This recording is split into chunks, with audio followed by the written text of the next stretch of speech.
Hello, in this video, we're going to talk about strategies for revisions, as well as how to understand and view your feedback. At any time, if you have questions, make sure you ask Ms. Harden. If Ms. Harden's not there, just send her an email. Thank you.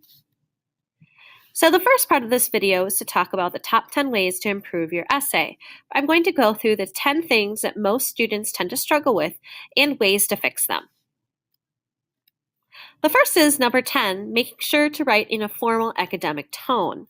A lot of times this involves writing in the first or second person, such as I think or in my paper. You can learn a lot. It's not first or second person, but we also want to avoid having the what I like to call the announcing words, like this quote shows. These just aren't formal enough, and we want to stick to an objective academic tone. We want to also avoid slang like gonna, guys, sick, whatever the youth are using today. Make sure that this is something that sounds like you are an adult, not like a 14-year-old kid. And we also want to avoid broad and general words. This is something that a lot of students struggled with more than slang or even first or second person. Very general words like very, really, big, a lot, stuff, things. These are words that don't do much for our understanding because they are so overused. So in this case, you really want to think about what are you really trying to say? Are there other ways to say it? Can you expand your vocabulary? The next one is proofread silly mistakes. These are mistakes that you know better, but yet you didn't fix. So for example, I saw a lot of people writing night like it is good night, not like night, the title of a book. Remember, book titles are underlined or italicized. Also, proper nouns, that means nouns that actually have the name of something specific. So instead of school, Verona Area High School, that is a specific place, so it has capital letters. Night is a specific book, so it has a capital letters. Same thing with names. Also make sure you're spelling the name right. So I saw a lot of misspelling of Eliezer. I also saw misspellings of Wiesel. Sometimes it auto-corrected to Weasel, which is not appropriate since that is not his name. Also, citing your sources properly, making sure you have context before. A lot of people forgot to put their context. They just jumped straight into the quote. Making sure that you cite your page number if all possible. So night, you'd have the page numbers, you can do it. And that the period goes on the outside of the whole dang shooting match. A lot of times people struggle to use transition words to move from point to point. Here are some examples that you might use. You can use for example or for instance. Sometimes the numbers firstly, secondly, thirdly, those can work. And our conjunctive adverbs such as in addition, moreover, furthermore, including, considering, concerning, similarly, likewise, and specifically. These purple words are really helpful in showing the relationship between different kinds of words and ideas, and also they elevate it to sound more sophisticated. Also, make sure you're formatting your essay properly.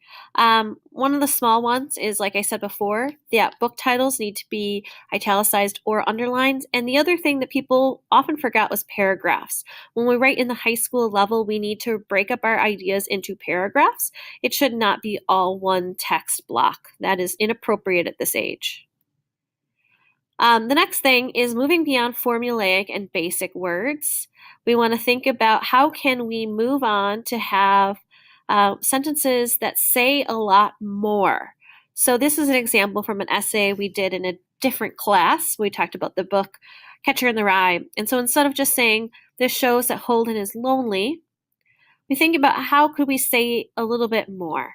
So Salinger, which is the author, illustrates that Holden is lacking a meaningful connection with other people. That says so much more than he's just lonely. Lonely could be many things. You could just be lonely on a day, or you could be seriously not having a connection with people, or you could just be lonely temporarily. Like being able to say what you actually mean is very important.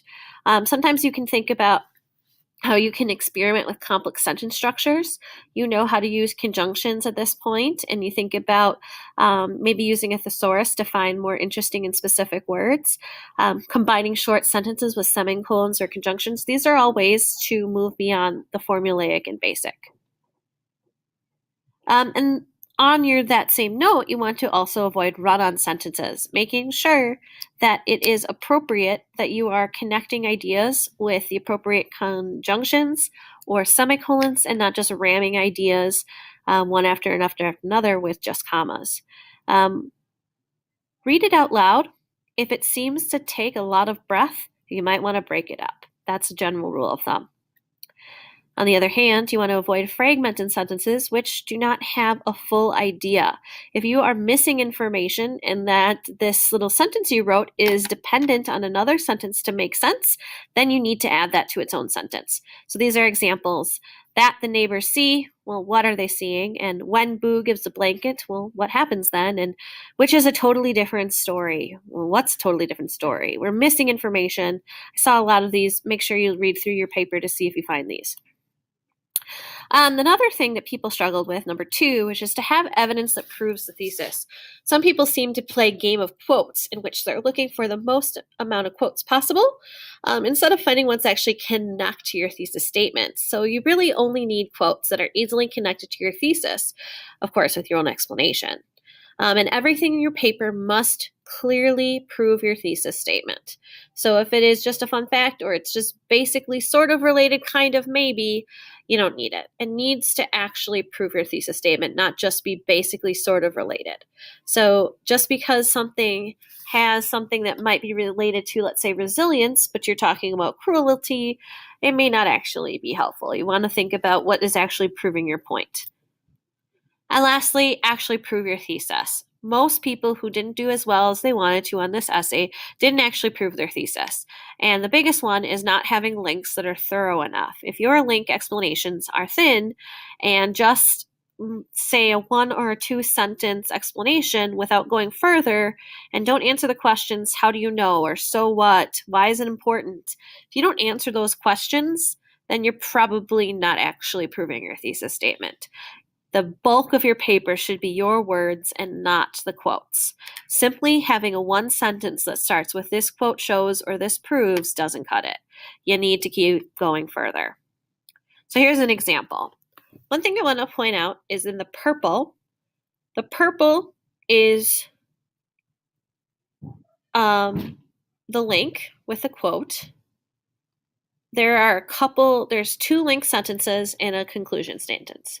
So they say this quote is showing that people of Maycomb do not treat Boo Radley like an actual person. The fear from the rumors prevent them from treating Boo Radley like an actual person. Well, what's interesting is those 2 sentences actually say the same thing. In fact, that they're fearful and it treats them like an actual person.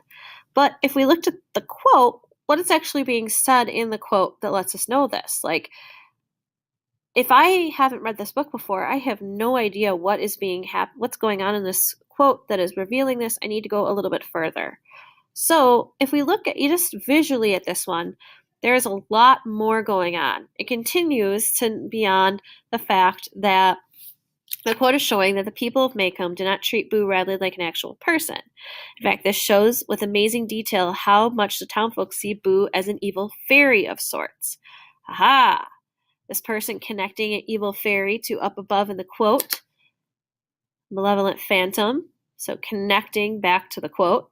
Then it keeps going on. The rumors and people in the town even take away his name and change it to one that fits malevolent phantom. Connecting it back to the quote again. Of course, an evil fairy is not human and is to be regarded with fear, not compassion. Therefore, these 2 quotes, there's a lot of proof that the citizens of Maycomb treat Boo Radley like some sort of evil mystery, etc. So what's interesting is this person breaks down the quote. They talk about the evil fairy, the malevolent phantom, the change of the character's name, and because this fairy is not human, therefore, they are treating him with inappropriate fear. So I think that's really interesting about how they break down these quotes. So that's something we need when you are making an argument, is you need to break down your points as best as possible.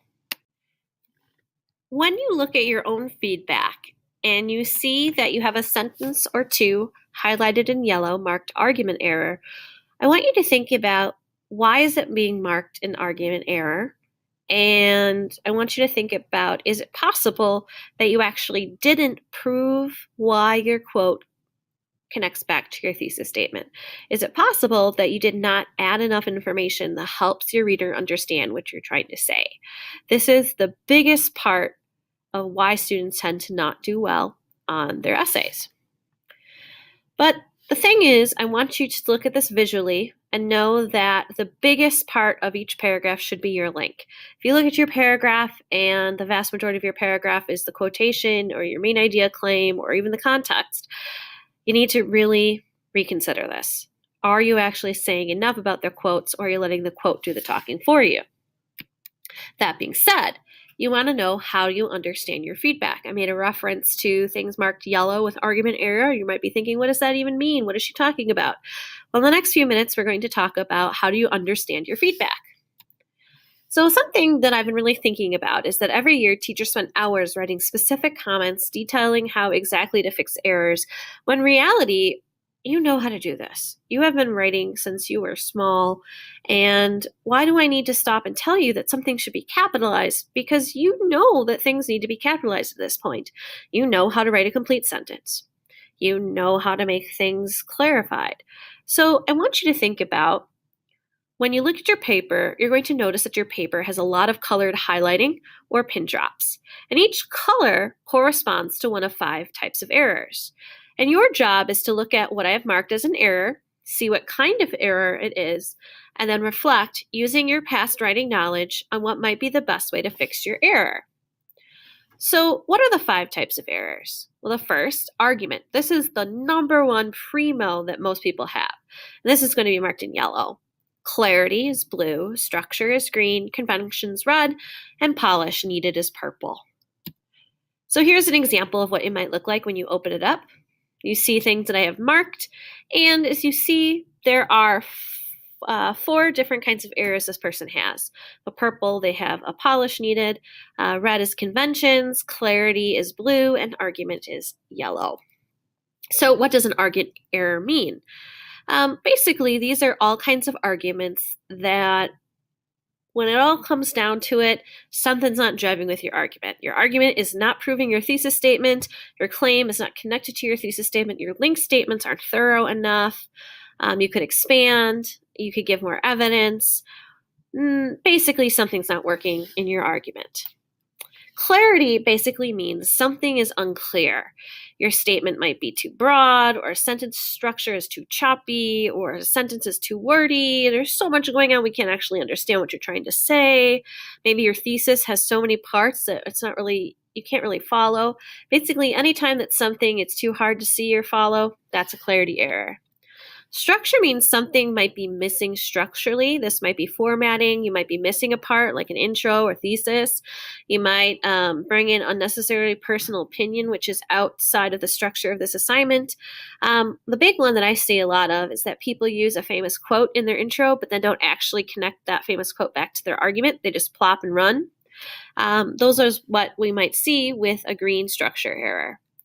Conventions error are all those things you've been learning since you were a small child, like writing in first or second person. I, you, me, we. Maybe you have a capitalization error. Maybe you have a error with a fragment or a run-on. Maybe you didn't cite your sources properly. Another one is interesting is praising the author. We don't need you to praise that this is a very good book with a really good author. Just state the facts, ma'am.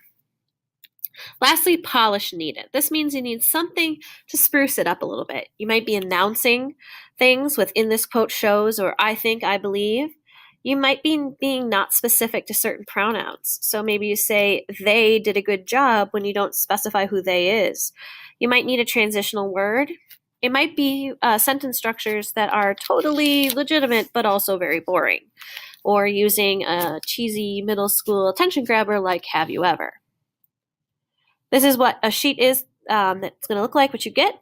And you notice that there are columns with each colored error with a list of what these all are. I did not mark anything that is not on this list, so you don't have to read my mind. So if you get a conventions error, you look at the conventions, and this is all the possible convention errors it could possibly be. So what does this mean? You got to look at this comments, what does my comments mean sheet, and you got to consider the possibilities for each error. Look at what I've marked as an error and reflect on what kind it is. So if is it red, that means convention. And then look at the list and think about what is it most likely. If I have highlighted your citation under conventions, it's probably an error with your parenthetical citations and not a spelling error for obvious reasons. Now, how do you fix them? Well, the biggest thing, as I honestly say, is have someone read your paper out loud to you. Listen to where it sounds awkward and how does it sound not like how people actually talk, and use your ear to find the parts that just sound off. In Canvas, there is a tutorial on awkward sentences, 1.39, and 1.38 has an activity that helps you expand your link to answer those questions such as how do you know, or how does this connect to your thesis. Nearly everyone needs to look at that. You could also review intros and conclusions. Some of you had some struggles with that. That tutorial is 1.37. If your sentences are maybe too basic, you can look at 1.34, making dense sentences. And also 1.40, common mistakes in essays, is a gold mine that gives you many ways to fix most convention errors that you would have. And if you need a review on setting up quotations with context and parenthetical citations, that's 1.26. And revisit the top 10 tips that we went over at the start of this video. Now, how do you view feedback in Canvas? So the first thing is you need to make sure your iPad and Canvas app is up to date. The next thing is when you open up the assignment and then click on the Submission tab.